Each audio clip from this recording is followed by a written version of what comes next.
What's going on, everyone? So Miami Heat once again lose a basketball game and are dropping fast. They are currently on a 7-game losing streak. They are now sitting at 24 and 23 on the season. They are now tied with the Orlando Magic as far as wins, losses, and they are the 7th seed, but at any moment could drop to the 8th seed. Chicago is catching them on their tail. It is very possible that Miami ends up falling into the 9th to 10th. I don't really think that they're going to fall out of the play-in because they're still 4.5 games ahead of both Atlanta, the Nets. So I think that they'd be good there and safe there, but you don't want to be the 9th or 10th. And now all of a sudden you got to win 2 in-season tournament games just to get to the postseason. I understand what they did last year, but still, right? At some point that momentum is going to run its course, and you're going to be in trouble. And Miami they haven't looked good. They just really haven't. And look, they traded for Terry Rozier. Terry Rozier finally had his first good game for Miami. He was pretty rough the first previous games, but, he just got there, trying to get settled in, trying to get his feet under him, trying to kind of figure out, okay, where do I fit in here? When you get to a new team, you're not trying to do too much. You're not trying to be too assertive, right? You don't want to rub anybody the wrong way. And we saw him against the Phoenix Suns in a losing effort, unfortunately. But he dropped 21, 2, and 3. He was 8 of 14 from the field and 4 of 6 from 3. Personally, I think Terry Rozier is going to have a real impact on Miami. I do think as Terry Rozier continues to get more and more comfortable, more and more just in a zone with Miami, I think that he'll continue to improve and will be a big upgrade for Miami. The problem is I still believe Miami needs that big impact player, right? Especially for the regular season, right? We know Jimmy Butler, he's going to pick it up and he's going to perform better in the regular or in the postseason. For whatever reason, he just doesn't really, he's nowhere close to playoff Jimmy in the regular season. I understand that there's this sense of okay, you got to play 82 games. They're kind of meaningless. You want to get to the playoffs. As long as you get to the playoffs, we're good, right? We have proven time and time again, get us into the playoffs and we'll be in the conference finals or the NBA finals, right? That's what we do. But again, at some point, that mentality can bite you in the behind, and now all of a sudden, you're a team that's completely out of the play-in, or a team that's out in the first round. I mean, even last season, if Giannis doesn't get hurt, does Miami even make it out of the first round? I mean, I'm not saying that they wouldn't have, but I mean, Giannis, he misses a couple games, right? And when he does come back, he's basically on one leg. He shouldn't even have been playing, and you just could see that he wasn't the same guy. I know his stats look good at times, but if you actually watch the games, he was nowhere near to the Giannis that we know.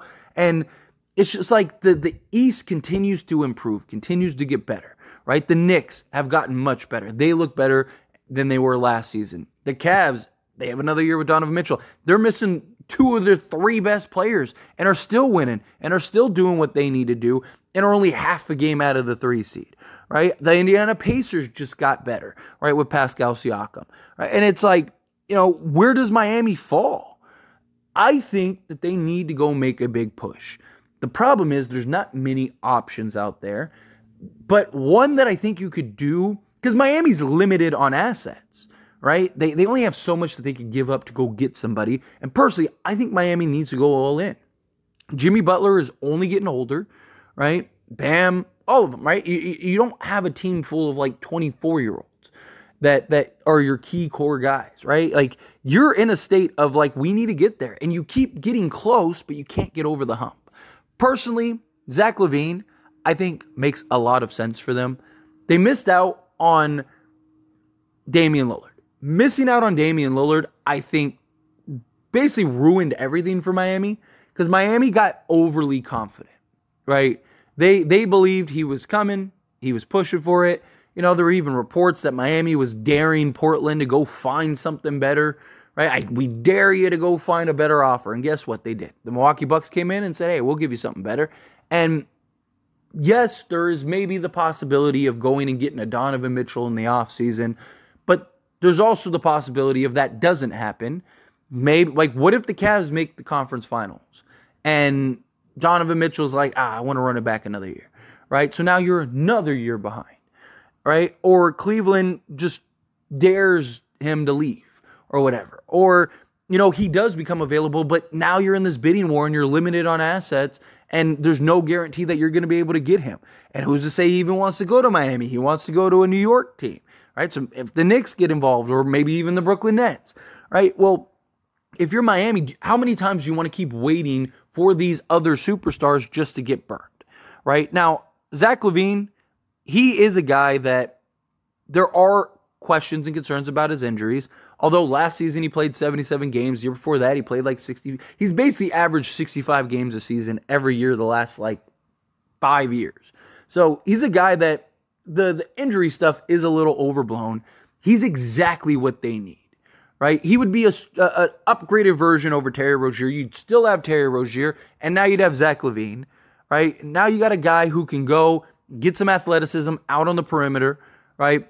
His defense is better than what people try to make it out to be. He's not this terrible, god-awful defender. Again, go look up the metrics.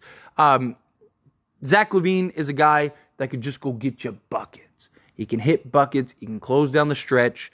He's a guy that, with the other pieces you have would fit seamlessly, right? And he would be very realistically obtainable because, one, he is on some crazy contract, but Miami's in a position to where, look, you're locked up anyway. Your cap situation is terrible. You're a franchise that's notorious for finding those diamonds in the rough and getting those undrafted guys or getting those guys from the G League or whatever. Miami's last concern is back end talent. They need that front end talent. And Zach Lavine, you could probably get for a bag of peanuts. Now you have a real upgrade. If you can find a way to keep Tyler Hero and still get Zach Lavine, now you can move Hero to the bench. And I just think you'd be in such a great position.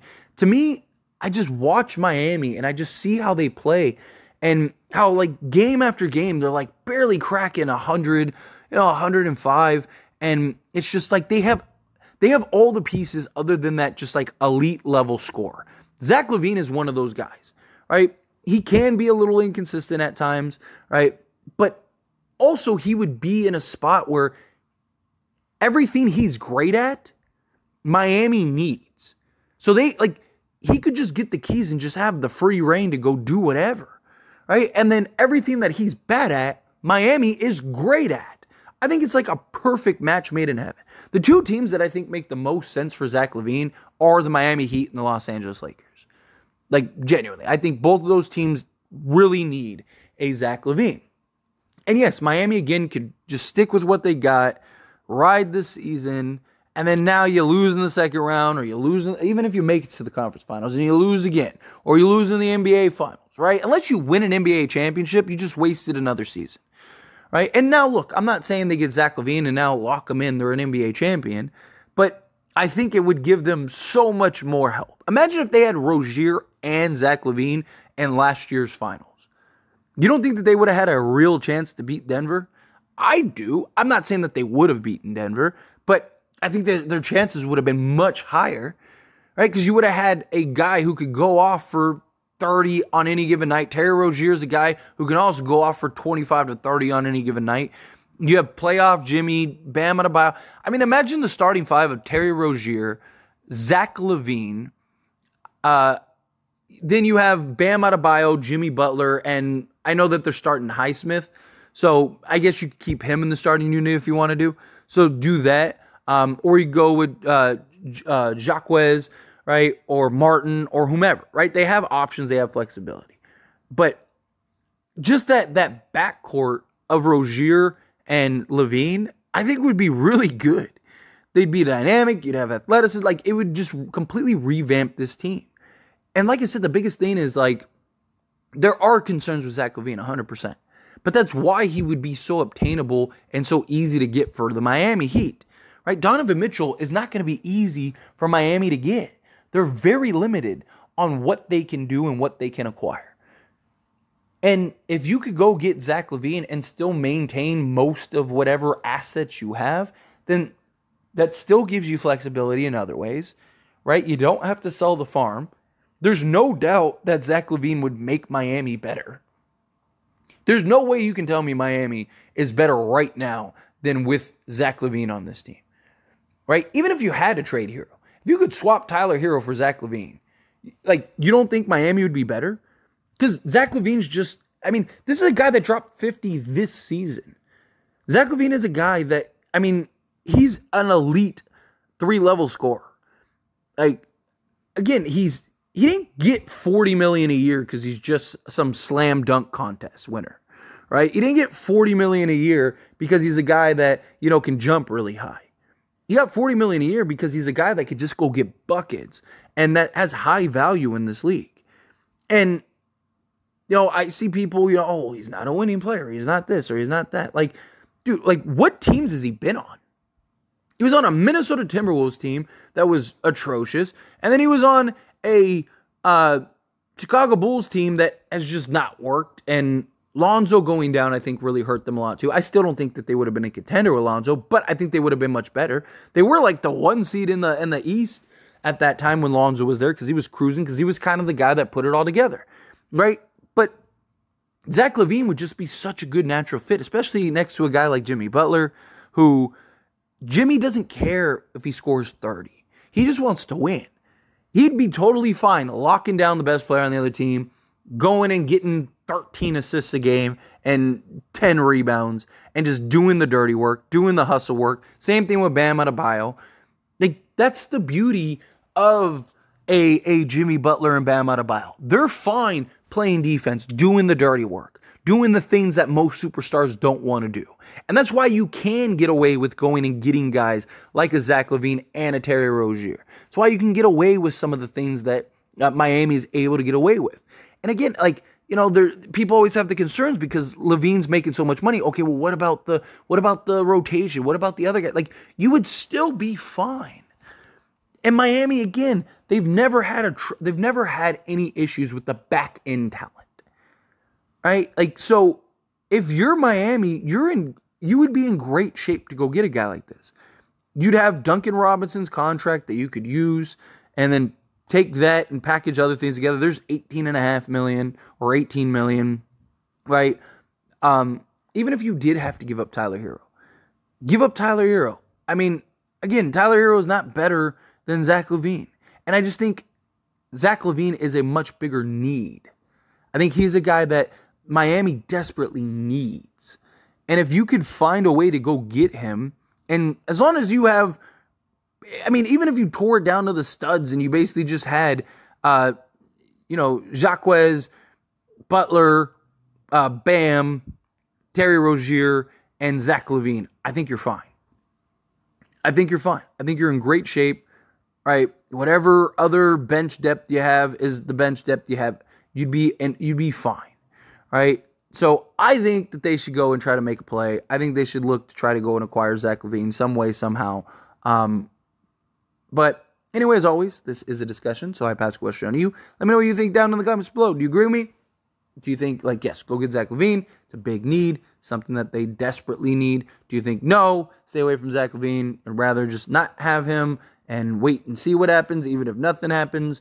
Again, how you feel, what your thoughts are, I would love to hear it, so let me know down in the comments below. That being said, if you haven't liked this video, hit that like button. Helps me out a lot. Lets me enjoy these types of videos, and I truly appreciate it. If you're not subscribed to the channel, hit that subscribe button. Turn on the bell notifications. Appreciate you all. See you in the next one.